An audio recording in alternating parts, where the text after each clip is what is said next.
मैं प्रियंका हूँ। गौतम बुद्ध नगर में अपनी ससुराल में रहती हूँ। 2 बच्चों की माँ हूँ और एक हाउसवाइफ के तौर पर मेरा सारा दिन घर के कामों में बीतता है। खाली वक्त में मुझे रोमांटिक कहानियाँ पढ़ना पसंद है। मेरी एक सहेली ने मुझे ऐसी कहानियों का चस्का लगाया था और तब से मैं रोज नई नई कहानियाँ पढ़ती हूँ। आज मैं अपनी जिंदगी की एक सच्ची और मसालेदार कहानी आपको सुनाने जा रही हूँ, जो मेरी ससुराल में घटी। उम्मीद है ये कहानी आपको उतना ही मजा देगी जितना मुझे इसे जीने में आया। मेरे पति राहुल मुझे बहुत प्यार करते हैं। उनकी गर्मजोशी और प्यार से मेरी जिंदगी खुशहाल थी। मेरे 2 बच्चे, एक 6 साल का और दूसरा 4 साल का, घर में चहल पहल बनाए रखते हैं। लेकिन 2 साल पहले मेरी इस हसीन जिंदगी में एक तूफान आया। मेरे जेठ रमेश और जेठानी रागिनी के बीच कुछ ठीक नहीं चल रहा था। रागिनी अक्सर मुझसे शिकायत करती थी कि जेठ जी अब उतने जोशीले नहीं रहे। वो कहती, प्रियंका, रमेश अब पहले जैसे नहीं रहे। मुझे वो प्यार और ध्यान नहीं दे पाते। धीरे धीरे उनकी शिकायतें बढ़ती गईं। जेठ और जेठानी में रोज झगड़े होने लगे। रागिनी का गुस्सा इतना बढ़ गया कि वो ज्यादातर वक्त अपने मायके में रहने लगी। कुछ महीनों बाद हमें पता चला कि रागिनी ने मायके में नितेश नाम के एक जवान लड़के से चक्कर चला लिया है। वो उसके साथ समय बिताती थी। ये बात ससुराल में आग की तरह फैल गई। मेरे ससुर, सास और पूरे गांव में बदनामी होने लगी। जेठ गुस्से में कहते, रागिनी ने मायके में नया प्यार ढूंढ लिया, अब यहाँ क्या आएगी। ससुराल में हंगामा मच गया। ससुर और सास बहुत नाराज थे। गांव में लोग कानाफूसी करने लगे। रमेश की बीवी तो नितेश के साथ चली गई। ससुराल की इज्जत मिट्टी में मिला दी। जेठ ने रागिनी को मनाने की कोशिश की। वो उसके मायके गए और कहा, रागिनी, मैं सब माफ करता हूँ, बस अब घर लौटा। लेकिन रागिनी ने साफ मना कर दिया। उसने सबके सामने कहा, मैं नितेश के साथ ही रहूंगी, मैं उससे प्यार करती हूँ। ये सुनकर जेठ, मेरे पति, सास और ससुर की इज्जत मिट्टी में मिल गई। मामला सुलझाने के लिए हर कोई अलग अलग सलाह दे रहा था।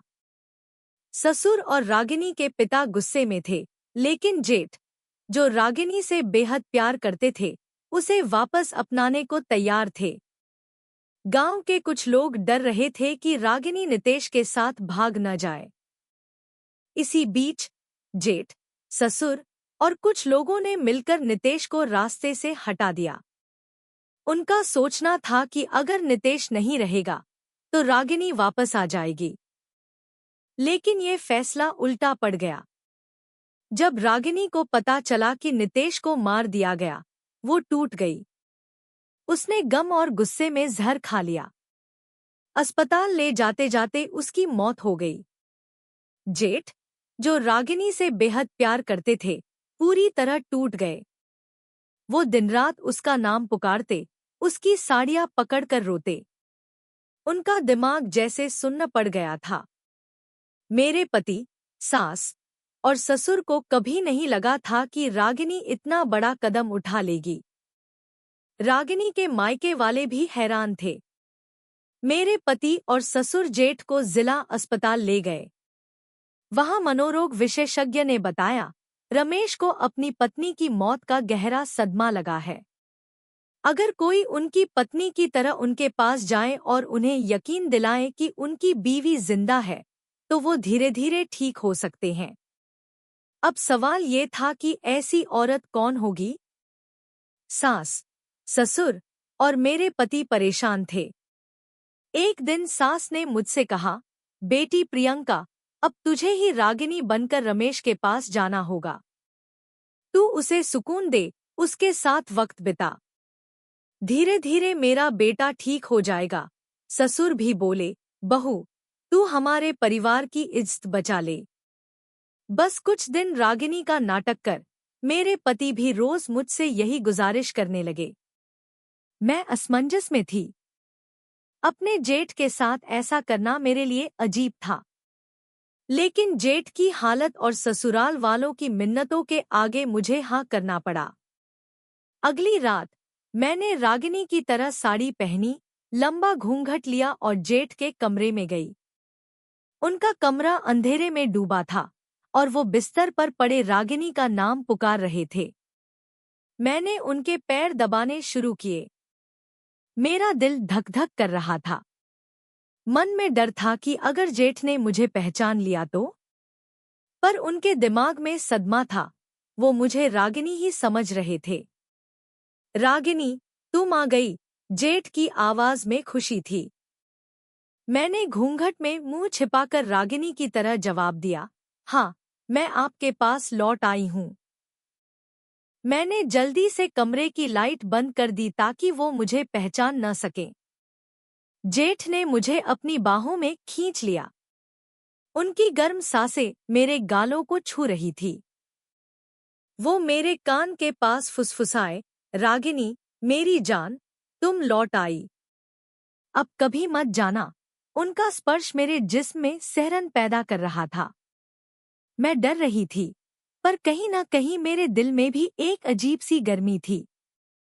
उस रात हमने अपने दिल की चाहत को पूरा किया। हमने एक दूसरे को पूरी तरह समर्पित कर दिया, एक ऐसी रात में जो मेरे लिए हमेशा यादगार रहेगी।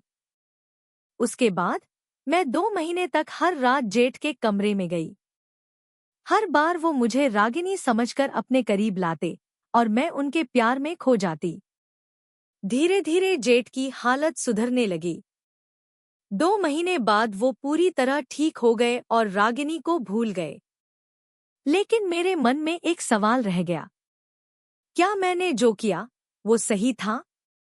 मैंने अपने जेठ के साथ वक्त बिताया, अपने पति, सास और ससुर की रजामंदी से।